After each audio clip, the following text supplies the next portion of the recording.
Hey there, and welcome to the third video of this Books of Babel recap series. We're now halfway through the series, and today we'll be covering the third book, The Hod King. Following the developments of the last book, Senlin is now a spy for the Sphinx, with a mission to uncover why her mechanical butterflies, which act as her eyes at the tower, are going missing in the Ringdom of Pelphia.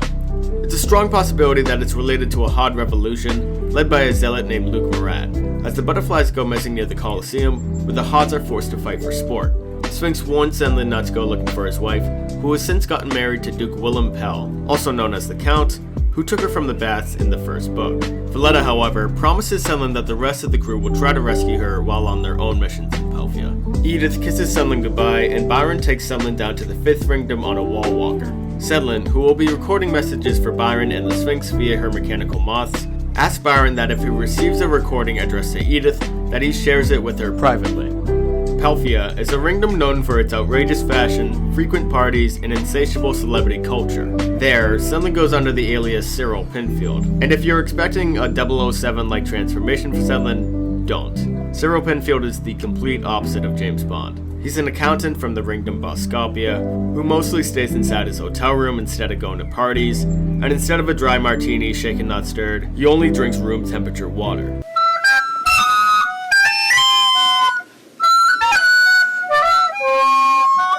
Senlin goes to the Colosseum to survey the area for anything suspect and can't help but try to get into a private club called the Coterie Club, and he asks the guards to give Duke Pell his card with a message on it. Get away from my wife! No one talk to my wife! Back at his hotel room, Senlin asks the staff to give him every newspaper they could find over the past year. He learns that Maria, upon arrival to the Ringdom, charmed everyone with her piano playing to such an extent that she started playing shows at a theater and became known in the press as the Mermaid. She disappeared from the public eye for a few months, which was said to be due to illness, and the newspaper claimed that it was Duke Pell who went out to find the cure for her. Against his better judgment, and I could start every sentence for Senlin with against his better judgment, but he goes to see a play that was made about Maria's life, and Senlin is depicted as a creepy predator who preys upon Maria, while the Duke is depicted as her savior. He leaves the play early, and on his way back to the hotel, he comes across two men assaulting a Hod. Senlin fights the two men to help the Hod, but the Hod then takes a brick and kills them. He turns to Senlin, says "Come the Hod King," and runs off. Against his better judgment, Senlin goes back to the hotel and reports the incident to the authorities. He's then interviewed by General Andreas Eichengrau and Wakeman Georgine Haste, who, like all Wakeman, was saved by the Sphinx and then contracted by the Sphinx to serve one of the ringdoms of the tower. Haste accuses Senlin of murdering the men and lying about a Hod ever being there. Eichengrau places him under arrest for further questioning, but lets him go when the hotel concierge gives Senlin a letter from Duke Pell. Pell invites him at the Coterie Club at the Colosseum because he was interested in the note that Senlin sent him. In Senlin's note, he offered to use his accounting services to sell Maria's fame as stock. Pell isn't 100% about the idea and says that they would have to get Maria's permission, so he invites Senlin to a party he's throwing so they can speak with her. As they watch the Hods fight below, it's revealed that Senlin's old friend from the baths, John Theroux, is one of the fighters. Senlin leaves, and the Sphinx sends a messenger to slap him in the face for straying from his mission. He asks the hotel concierge for an ugly mask and a suit for the party, and picks them up at the Coterie Club, where Eichengrau tells Senlin that they caught the murderous Hod and his conspirators. Senlin goes to Duke Pell's party and finally reunites with Maria. Maria suggests that he try to convince her of his idea while on a ride called the Merry Loop, in which riders go on a cart and use a candle to keep the electrical circuits to the Ringdom going. Maria tells Senlin to take off his mask and asks what he's doing in Pelphia. Senlin, who's a bit caught off guard by her curtness, tells her that he's here to rescue her. However, he also tells her that if she's happy with her new life in Pelphia, then he'll go, and also admits that he kissed Edith. Maria says that she's accepted this as her new life. She then tells Senlin to go home. Maria tells Pell that she refused Senlin's offer, but Pell tells Senlin that he'll try to convince her otherwise. Senlin goes back to his hotel and records a message for Edith with one of the mechanical moths. At the Coterie Club, Eichengrau shows Senlin the Hod conspirators, but none of them are the actual murderer. Senlin tries to stop their execution, but Eichengrau has them executed anyways. Senlin sends Theroux a note via the Magpie kids at the Colosseum, who have also trained birds to steal small trinkets. He wants Theroux to throw the match so that Senlin can bet against the Marquis de Clark, who owns Theroux, and win him as a Hod and grant him his freedom. Senlin also notices the wings of the Sphinx's butterflies around the lobby, which could eliminate the Hods from suspicion since they aren't allowed there. Duke Pell tells Senlin that Maria's agreed to the idea, but when Senlin starts to worry how Pell Pell convinced her, Pell threatens him and tells him not to worry about it. Pell has women dance for Senlin, and one of them is actually a tourist that Senlin robbed books from during his time as a pirate. She ousts him, and after a brief chase, he's caught by Pell and his men. In captivity, Pell forces Senlin to become a Hod and reveals to him that Senlin has a daughter. He warns Senlin that if he ever escapes from the Black Trail, which is how the Hods travel through the tower, then he'll kill his daughter. Pell puts a blinder over Senlin's head and sends him on the Black Trail alongside Teru after they discovered Senlin's note to him. Senlin is led through the Black Trail by Teru, who's shot in the leg during a skirmish by the gates. They come across a camp of Luke Marat zealots, and since they're in desperate need of help, they pledge their loyalty to the cause. Senlin is released from his blinder and recognized by the Hod that murdered the two men, named Sadiq. Another Hod, revealed to be Finn Goal, also recognizes him, and once again he's ousted as Thomas Senlin. We then jump to the rest of the crew who are being sent to Pelphia to retrieve one of the Sphinx's paintings, which belongs to a series that she gave to each leader of every Ringdom. Valletta will pose as the Sphinx's niece, while she and Iron, posing as her caretaker, will try to find Marya. Byron tries and fails to prep Valletta with etiquette lessons to help her integrate into Pelphian society. The Sphinx's ship, the state-of-the-art, enters the port to much fanfare. Valletta charms the king and the crowds, and the king has the de Clarks host her and Iron for the duration of their stay. Over the next few days, it becomes clear that the Marquis de Clark and his daughter Xenia are only interested in the attention that Valletta's status provides. Valletta insults the Marquis at his party, which infuriates him and his daughter, but they're immediately overjoyed when it's mentioned in the newspaper. Valletta also makes a name for herself in the papers as the Leaping Lady, when she went running across rooftops one night to clear her head, and met the nephew of the king, Prince Francis de la Musière. I'm not great at pronouncing names or words in general, but she met him on his balcony. Valletta is later horrified to find out that a girl tried to copy her by running on the rooftops and fell to her death. Iron, meanwhile, forms a bond with Anne Goucher, Xenia's governess, over the struggles of caring for Valletta and Xenia. Anne also warns Iron that the prince is dangerous, but Valletta shrugs off the warning, as he'll likely have connections to Marya. Valletta goes to the prince's party and gets him to secure an invite to Marya's next performance, with backstage passes. At the theater, Valletta goes backstage to speak to Marya, and when Valletta informs her that she's Senlin's friend and here to help her out of Pelphia, Marya again refuses. A nanny hands Marya a baby, and Valletta realizes that Marya's staying to protect her daughter. Marya, seeming distraught, then leaves to go back to her performance. While that's going on, the prince has his friend Reggie lock Iron in a closet so that he can have a moment alone with Valletta. He traps her inside Marya's dressing room with him, and when she fights him off, he shoots her in the head. Anne, who's done putting up with Xenia, quits her job and finds Iron locked in the closet. Iron runs to the dressing room, and when she sees what happened to Valletta, she stabs the prince with a coat rack, and sprints back to the port with Valletta in her arms.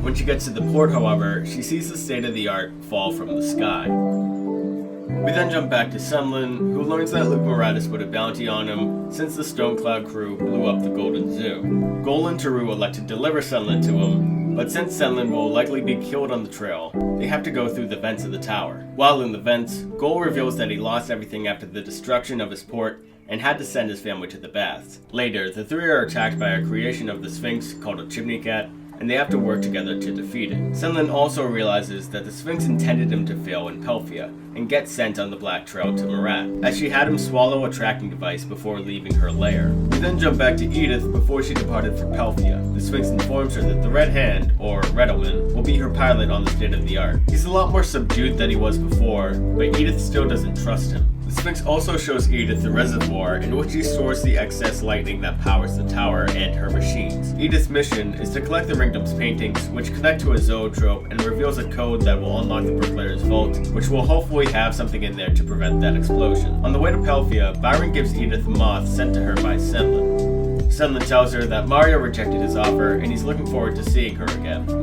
And Byron also reveals that that was the last recording they got from Senlin.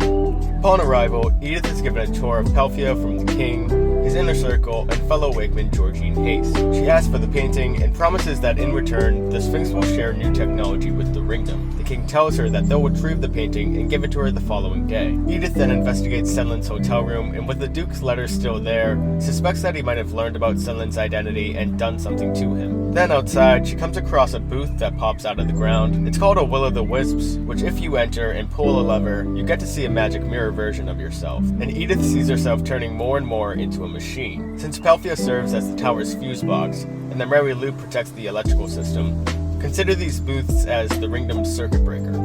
That's the best I can describe it, as I've got no electrical engineering experience and don't know what the hell I'm talking about. Edith and Georgine Haste bond over drinks about their time before the Sphinx.